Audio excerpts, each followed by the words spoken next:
जय श्री गणेश भक्तों, आपका स्वागत है श्रीमद् भागवत गीता सार में।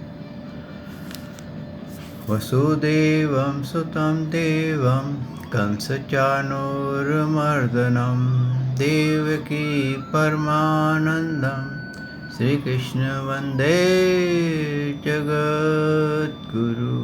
श्रीकृष्ण शरणं गोपाल शरणं श्रीकृष्ण शरणं गोपाल शरणं मेरे बाके बिहारी नंदलाल शरणं मेरे बाके बिहारी नंदलाल शरणं श्रीकृष्ण शरणं गोपाल शरणं श्रीकृष्ण शरणं गोपाल शरणं मेरे बाके बिहारी नंदलाल शरणं मेरे बाके बिहारी नंदलाल शरणं श्रीकृष्ण शरणं गोपाल शरणं श्रीकृष्ण शरणं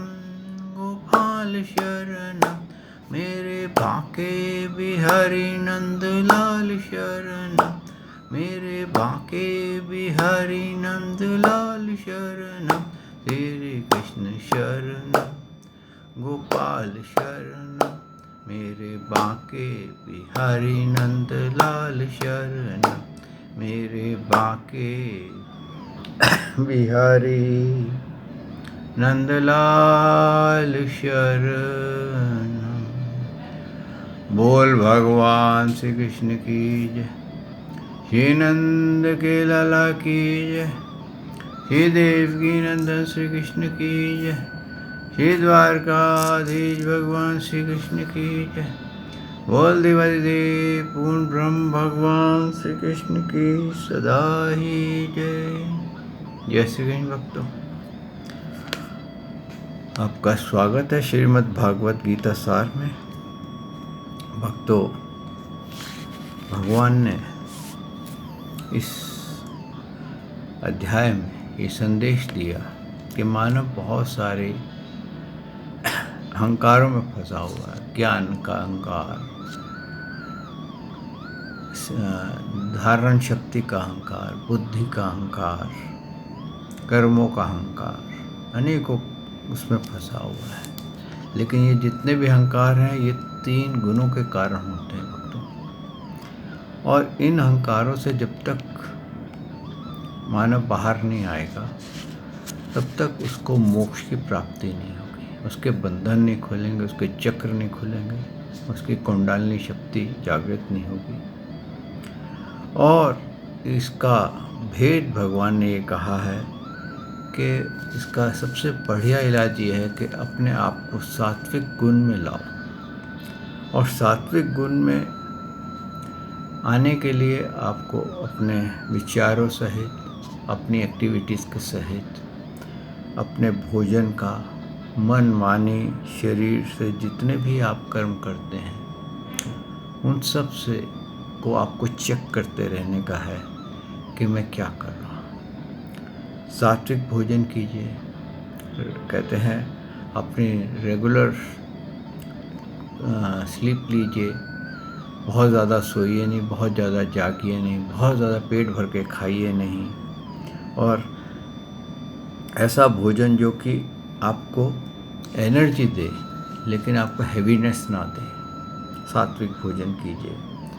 और सात्विक भोजन को आप अच्छे से किसी भी उसमें जान सकते हैं कि उसमें क्या क्या वेजिटेरियन, जो प्योर वेजिटेरियन पदार्थ हैं वो आते हैं। और किसी से राग द्वेष मत कीजिए, किसी की निंदा स्तुति मत कीजिए। और अहंकार किसी प्रकार का कि मैं बहुत रूपवान हूँ, मैं बहुत ज्ञानवान हूँ, मैं बहुत धनवान हूँ, मैं कुलवान हूँ, मेरे जैसा कोई दूसरा है नहीं, मैं दान दूंगा तो भगवान हाथ जोड़ के खड़े रहेंगे, ऐसा अगर आपके अंदर है, अहंकार है, तो तो उस अहंकार से आप मुक्त हो जाइए, क्योंकि ना तो आपका रूप रहने वाला है। और आज जैसे कोरोना काल है, कितने लोग ऐसे हैं जो कि अपनी बड़ी बड़ी फैक्ट्रियाँ उनकी पड़ी हैं और वो फैक्ट्रियों में जा नहीं सकते, और कई उनमें से कोरोना में ग्रस्त हो गए और यहाँ से इस संसार सागर को से विदा हो गए, और सब कुछ यहीं का यहीं पड़ा रहा। कुल भी पड़ा रहा, धन भी पड़ा रहा, फैक्ट्रियाँ भी पड़ी रही, रूप भी पड़ा रहा। आप देखिए कई लोगों को जिनको कोई भी ऐसी बीमारी हो जाती है, महामारी हो जाती है, उनका रूप बिगड़ जाता है। कई बार मृत्यु के समय आप किसी का चेहरा देखेंगे तो उससे भय लगेगा, जबकि वो अपने समय में बहुत खूबसूरत था। आप दूर क्यों जाते हैं? आप फिल्म स्टार को ही देख लीजिए, जिनकी फिल्में इतनी चलती थी और इतने अच्छे सुंदर सुंदर उनके चेहरे थे। आज उनके बुढ़ापे के चेहरे देखिए, आपको शायद उनके चेहरे देख करके उनका चेहरा देखना अच्छा नहीं लगेगा, क्योंकि वो करूप हो गए हैं। एक ज़माने के सबसे बढ़िया चेहरे होते हुए आज बुढ़ापे का चेहरा खराब हो गया है। ऐसे ही भक्तों, ये सब कुछ टेम्परेरी है। हमारा जीवन भी टेम्परेरी है, हमारा धन, वैभव, कुल, हमारा ज्ञान, ये सब सीमित है। ये शरीर भी आपका टेम्परेरी है। अगर ये टेम्परेरी नहीं होता तो इसकी मृत्यु नहीं होती। अगर कुछ परमानेंट है तो वो आपकी आत्मा है, जो भगवान के साथ सृष्टि के समय, जब भगवान ने सृष्टि आरंभ की तो उस समय भगवान के ही चरणों से निकली, और कहते हैं वो भगवान के साथ आज भी है और इस सृष्टि के बाद भी रहेगा। जब ये सृष्टि समाप्त होगी तब भी आत्मा रहेगी, भले ही वो भगवान के प्रकृति में समा जाए, लेकिन वो अपना अस्तित्व नहीं खोएगी। तो इसलिए आपकी आत्मा अमर है। इसलिए अमर है क्योंकि वो भगवान का अंश है, और भगवान का अंश कभी नष्ट नहीं होता। और जो हम यहाँ पर जिस चीज़ का भी अहंकार कर रहे हैं ना भक्तों, ये सब टेम्परेरी है। आपकी इंद्रियाँ शक्ति पाती हैं मन से उनको देखने की, कार्य करने की। मन आपका शरीर में बैठी हुई आत्मा से शक्ति पाता है, बुद्धि से शक्ति पाता है। और मन बुद्धि जो है ये आत्मा से जब शक्ति पाती हैं तो क्या है कि सिर्फ आत्मा परमानेंट है, बाकी सब टेम्परेरी है, सब नष्ट हो जाते हैं। बिल्कुल उसी तरह से भक्तों कि आप जब बचपन में थे, समझ लीजिए आज आपकी 60 साल की उम्र है या 70 साल की उम्र है, आपके बचपन के जो गैजेट्स थे वो किससे चलते थे? बिजली से चलते थे। उससे पहले शायद मुझे गैजेट थे कि नहीं थे उसका मैं नहीं कह सकता कि आज से 100 साल पहले कैसे गैजेट थे, लेकिन वो बिजली से चलते थे। तो गैजेट्स चेंज हो गए। क्यों चेंज हो गए? क्योंकि वो टेम्परेरी थे। लेकिन बिजली वैसी की वैसी है, उसमें कोई चेंज नहीं आया। ऐसा नहीं हुआ कि वो बिजली में अंदर आपको ये लगा हो कि भाई अभी ये इसकी क्वालिटी चेंज हो गई है या उसमें कोई बेटर बिजली आ रही है। बिजली वही है जो आज से 100 साल पहले भी थी, और वही करंट आज भी है, और सेम उसकी टच करने से वैसे ही वो झटका देता है। तो भक्तों, कहने का तात्पर्य ये है कि हम इस टेम्परेरी शरीर से हमारे को ये मोक्ष के लिए मिला है। अगर हम अपने अहंकारों में बंधे रहेंगे तो भगवान ने जो जितने भी आपको इसमें पिछले एपिसोड में अपलोड्स में जो भी बताए हैं कि मानव किस किस में बंधता है, इसमें अभी तक भगवान ने ये नहीं कहा है कि मैं तेरे को मोक्ष देता हूँ। उन्होंने हर बात पे ये कहा है कि तू अपने आप को जान। संन्यास ले रहा है तो तू ये मत समझ के संन्यास लेने से तू प्रसन्न हो जाएगा, तू बहुत अच्छा हो जाएगा। उन्होंने संन्यास के अंदर भी भेद बता दिया है। उन्होंने धारण शक्ति में भी भेद बता दिया है। उन्होंने कर्म करने में भी भेद बता दिया। उन्होंने भक्ति भक्ति में भी भेद बता दिया है। ये मत समझ के मैं सवेरे से माला लेकर के बैठ जाता हूँ और रात भर माला फेरता रहता हूँ, सवेरे 3 बजे उठ कर के डंडौते डालता हूँ और विशेष रगड़ने बैठ जाता हूँ और बस सारा दिन मैं सोचता हूँ कि मैंने अब संन्यास ले लिया है तो अब मैं प्रभु को प्राप्त कर लूँगा। उन्होंने कहा ऐसा कुछ नहीं है। उन्होंने हर चीज़, कहते हैं ना, क्रिस्टल क्लियर करके आपके आगे रखी है। किस लिए? कि आप अपने स्वयं के अहंकारों को नष्ट कर सकें, क्योंकि उन्होंने ये फाइनली ये बोला है कि तू 3 गुणों के अधीन है और ये 3 गुण ही तेरे को बांधते हैं। ये तेरा शरीर त्रिगुण में है और तू इनमें कभी कोई गुण आगे आता है, कभी कोई गुण आगे आता है। तो जैसे कि आप सवेरे उठते हैं, आपके विचार अलग होंगे, दोपहर आएगी आपके विचार अलग हो जाएंगे, रात आएगी विचार अलग हो जाएंगे।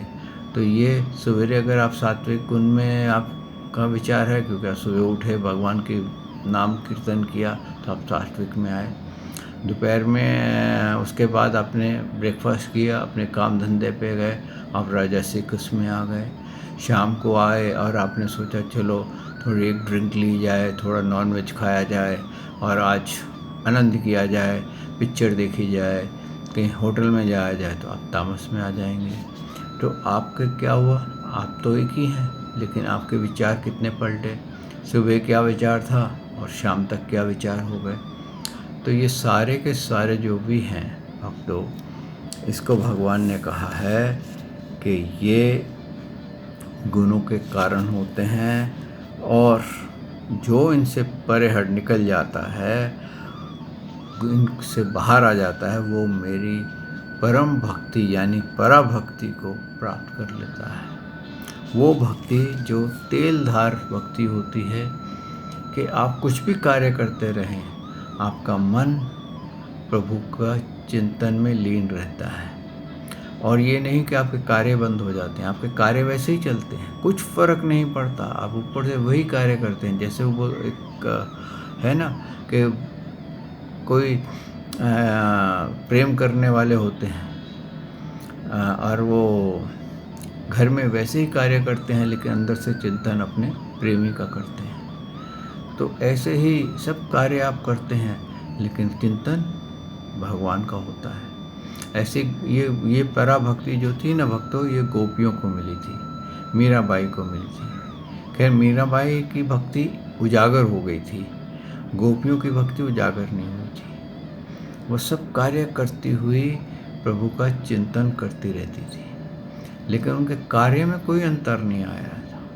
यहाँ तक कि उन्होंने भगवान के, जब भगवान चले गए तो भी उनको ये फ़र्क नहीं पड़ा कि भगवान चले गए। सबको लगा भाई भगवान चले गए, लेकिन भगवान उसी रूप में उन अपनी सृष्टि करके जब भी वो चिंतन करती थी, वो उसी रूप में प्रकट होकर के उनके पास रहते थे।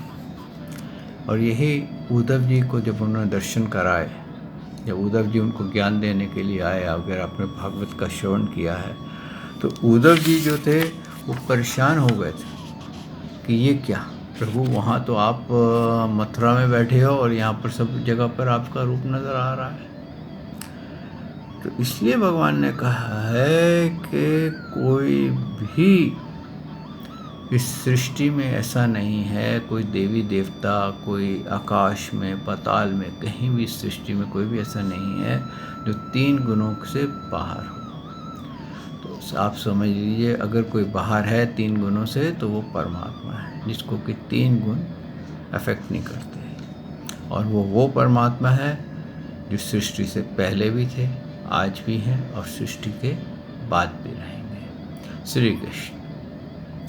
और जब तक भक्तों हम अपने अवगुणों को, अपने बंधनों को खोल करके इन परमात्मा की चौखट पे नहीं आएंगे, तो हम भले कितनी भक्ति कर लें, कितना ही हम तीर्थ कर लें, कितने ही हम और कोई यज्ञ कर लें, कुछ भी कर लें, हमारे को जीवन मृत्यु से मुक्ति नहीं मिलेगी। अब ये हमारे ऊपर है कि हमें जीवन मृत्यु से हम मुक्त होना चाहते हैं या जीवन मृत्यु में रहना चाहते हैं। हमारे को इसी में आनंद आ रहा है, क्योंकि हर एक का आनंद अलग अलग होता है। जैसे कि एक बार ऐसा हुआ कि एक बार नारद जी जो थे भगवान के पास पहुँचे, बोले प्रभु आपकी क्या बात है, आपके इतने बड़े बड़े भक्त हैं, आपके लिए तड़पते हैं और आप उनसे मिलते नहीं हैं।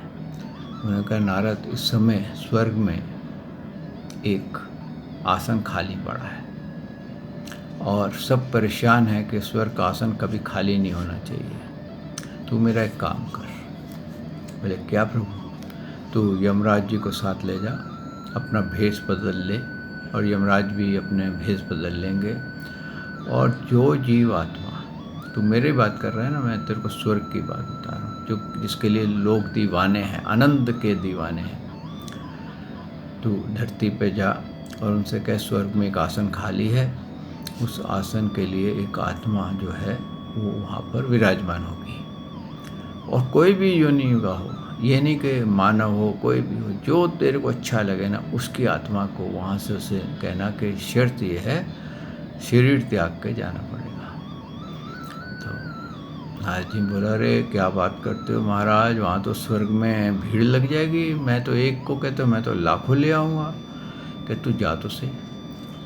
वो उसके साथ यमराज जी को साथ लिया, नीचे आए, क्या देखते हैं कि एक पुजारी सवेरे सवेरे मंदिर में घंटा बजा रहा है, डंडौते डाल रहा है, विशेष रगड़ रहा है और आरती गा रहा है और खूब श्री कृष्णम गोपाल शरणम का भजन जोर जोर से गा रहा है। तो नारद जी ने कहा लो, प्रभु ने तो बोला कि यहाँ कोई मिलेगा नहीं, ये तो पहले ही मिल गया, इससे बड़ा भक्त कौन होगा जो सवेरे 3 बजे उठ कर के भगवान को डंडौते डालना चालू कर दे, सेवा शुरू कर दे और भगवान का सिमरन चालू कर दे, इससे बड़ा सात्विक भक्त कौन मिलेगा। गए उसके पास, बोले महाराज आपकी बहुत खुशी की समाचार देते हैं। बोले क्या? बोले आपका जो भक्ति है वो सफल हो गई, आपकी डंडौते डालनी सफल हो गई, आपका सुबह 3 बजे उठ कर के घंटा बजाना सफल हो गया, आप इस वक्त आपको स्वर्ग के द्वार खुले हैं और आपको स्वर्ग में हमेशा के लिए वास दे रहे हैं। ये नहीं कि थोड़े टाइम बाद आपको देवता लोग धकेल दें, हमेशा के लिए आपका वास हो जाएगा और वहाँ जा कर के आप आनंदित होइए। तो बोले ठीक है, बहुत खुशी की बात है, तो चलें? नारद मुनि जी ने बोला चलें? तो बोले हाँ चलता हूँ मैं, लेकिन नारद ने कहा कि ऐसा है, ये मेरे साथ यमराज जी आए हैं, तुम्हें शरीर छोड़ना पड़ेगा, तुम्हारी आत्मा जाएगी वहाँ में। तो वो जो थे वहाँ पर ब्राह्मण पंडित जी, वो चौंक गए। बोले महाराज कुछ 10-15 दिन की मोहलत हो सकती है कि मैं 10-15 दिन बाद इस शरीर को त्यागूं। बोले क्यों? बोले ऐसा है, एक भक्त्यानी आती है, बड़े प्रेम से भोजन लाती है, 12 बजे भगवान का भोग लेके आती है, उसमें 40 रखा हुआ है और उसके 25 दिन पूरे हो गए हैं, 15 दिन बाकी बचे हैं, और वो जब थाल ला करके मेरे हाथों में देती है तो उसका जो स्पर्श है वो मुझे बहुत आनंदित करता है। तो मैं चाहता हूँ कि उसके और बाकी के 15 दिन पूरे हो जाएं तो फिर मैं चलता हूँ। तो नारद जी ने कहा अरे यार, ये तो मोह का मारा हुआ है, वासना का मारा हुआ है, ये वहाँ जाने के काबिल नहीं है, उसको छोड़ दिया। दूसरी जगह गए तो क्या देखते हैं, एक बूढ़ा आदमी है 80-85 साल का, और एक 16 साल की लड़की उसको गालियाँ दे रही है। बोले ये कमाल हो गया, इससे बड़ा वैराग्य किसको होगा जो कि इतना वो गालियाँ खा रहा है, इससे बड़ा क्या वैराग्य होगा। ये तो बिल्कुल, इसको ले चलते हैं। तो उसके पास गए, बोले बाबा आपका भाग्य खुल गया, इस लड़की ने सारे आपके पाप, आपके सारे कर्मों को धो डाला है गालियाँ दे दे करके, अब आप चल के स्वर्ग में वास किए।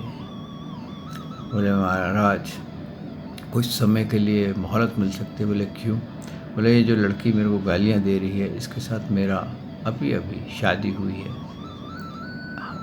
5-7 दिन पहले, और इसके लिए मैं एक हार बनवा के लाया था, इसको वो पसंद नहीं है। मैं एक दूसरा हार बनवा लूँ, इसके गले में डाल के निहार लूँ तो चलता हूँ। तो बोले ये भी मोह का और वासना से पीड़ित है।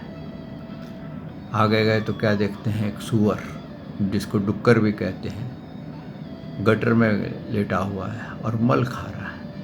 तो नारद जी ने यमराज जी से कहा, महाराज इसको क्या प्रेम हो सकता है, बेचारे की क्या योनि है, इस गटर में पड़ा है और मल खा रहा है, भोजन भी नहीं खा पा रहा और बड़ा इससे बुरी योनि और क्या हो सकती है, सबसे नारकी योनि से भी गई गुजरी है।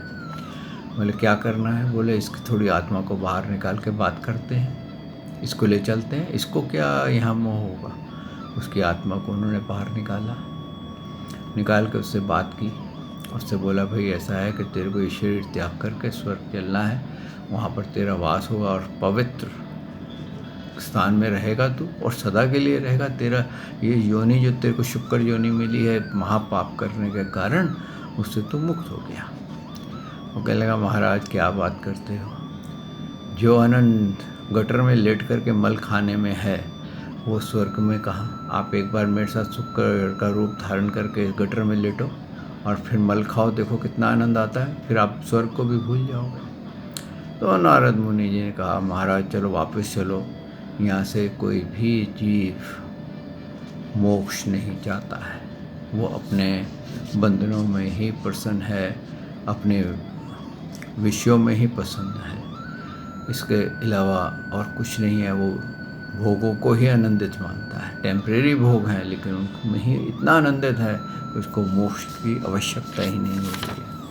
इसी प्रकार से भक्तों हमारे भी जीवन में यही होता है कि हम विषयों में इतना लीन होते हैं, इतना कुछ होते हैं, हम किस तरह से फंसे हुए हैं वो हम नहीं समझ पाते, और हमारा जो स्वाभाविक कर्म है वो हमारे को बांधे रखता है, यानी कि जो अहंकार है वो हमें बांधे रखता है, वो हमें निकलने नहीं देता। तो उस अहंकार को जब तक हम तोड़ेंगे नहीं, हम उसमें से निकलने की कोशिश नहीं करेंगे तो तब तक ना तो हमारे को ज्ञान समझ में आएगा, ना प्रभु की पराभक्ति समझ में आएगी, ना ही हमारे को प्रभु के प्रवचन समझ में आएंगे।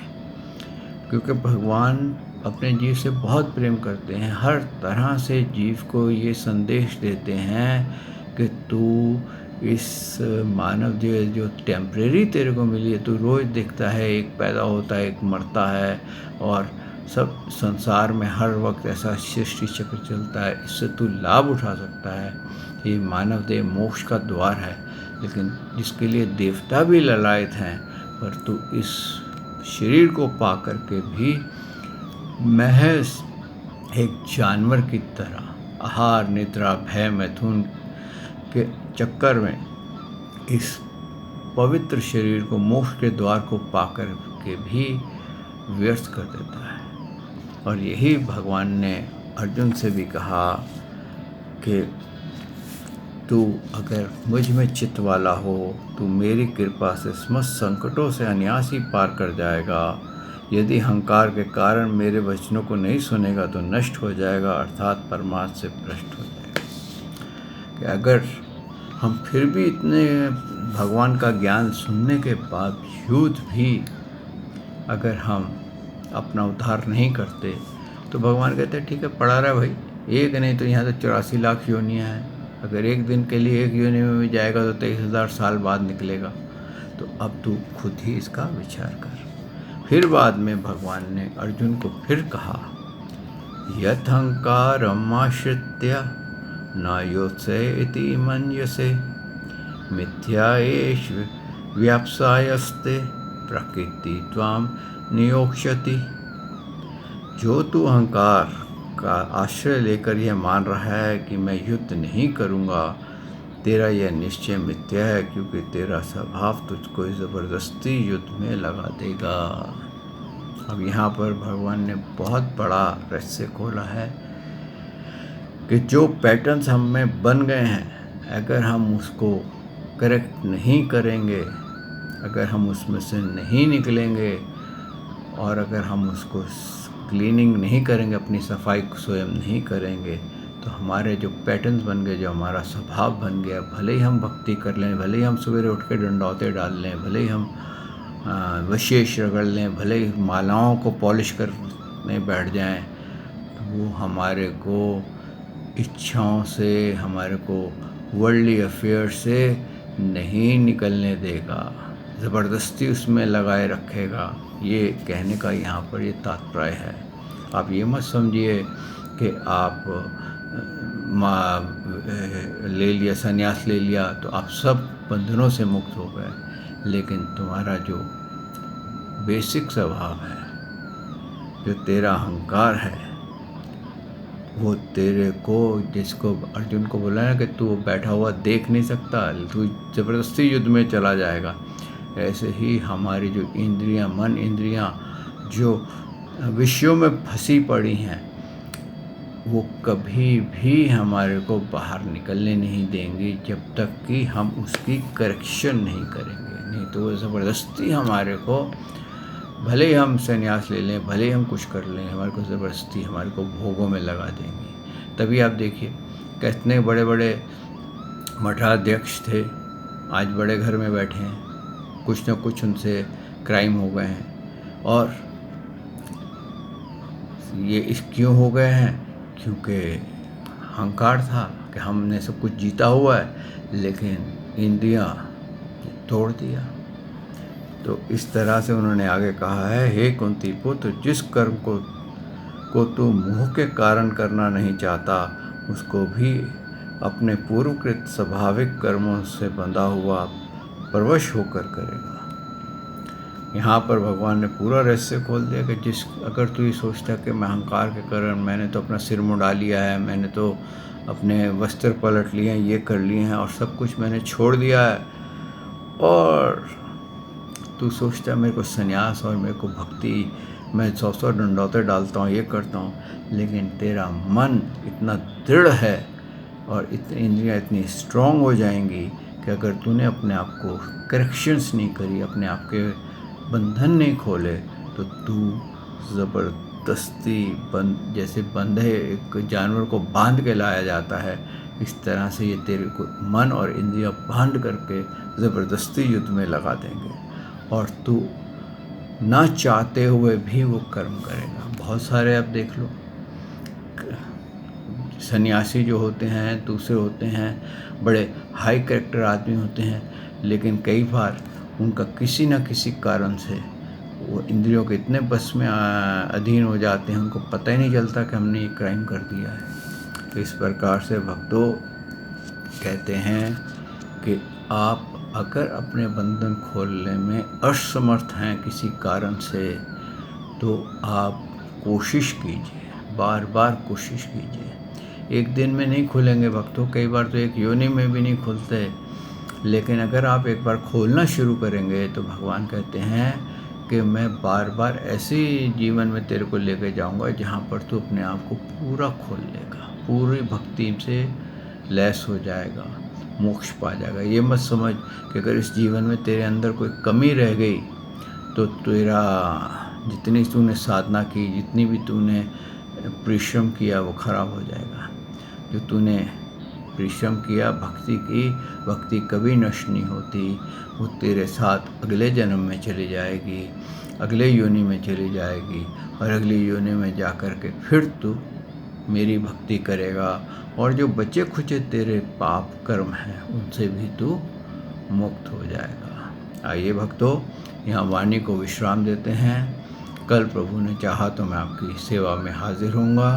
आप तब तक अपने आप पर एनालाइज कीजिए कि ये प्रवचन या ये जो है आपके लिए संदेश में आपने क्या सीखा, क्या सुना, क्योंकि मैं कोई नहीं हूँ, मैं तो एक साधारण मानव हूँ, प्रभु का निमित्त बना हुआ हूँ, और जो ये वाणी है ये प्रभु की वाणी है, जो संदेश है प्रभु का संदेश है।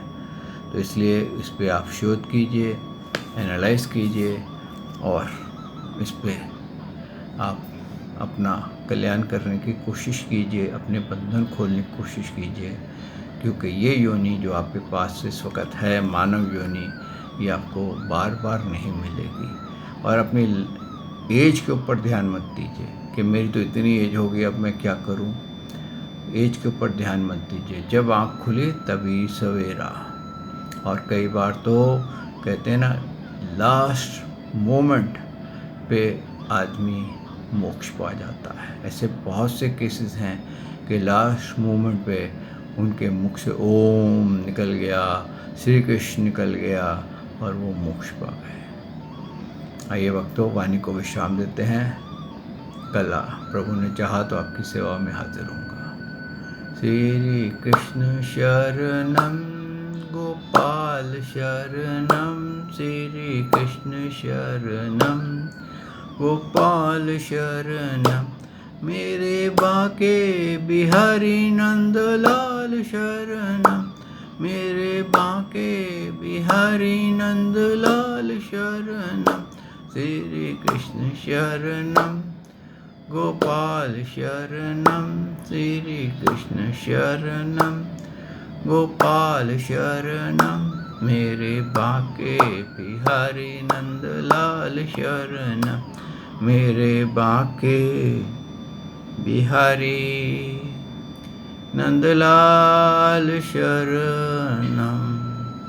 बोल भगवान श्री कृष्ण की जय, श्री नंद के लाला की जय, श्री देवकी नंदन श्री कृष्ण की जय, श्री द्वारकाधीश भगवान श्री कृष्ण की जय। बोल देवादिदेव पूर्ण ब्रह्म भगवान श्री कृष्ण की सदा ही जय। जय श्री कृष्ण भक्तों।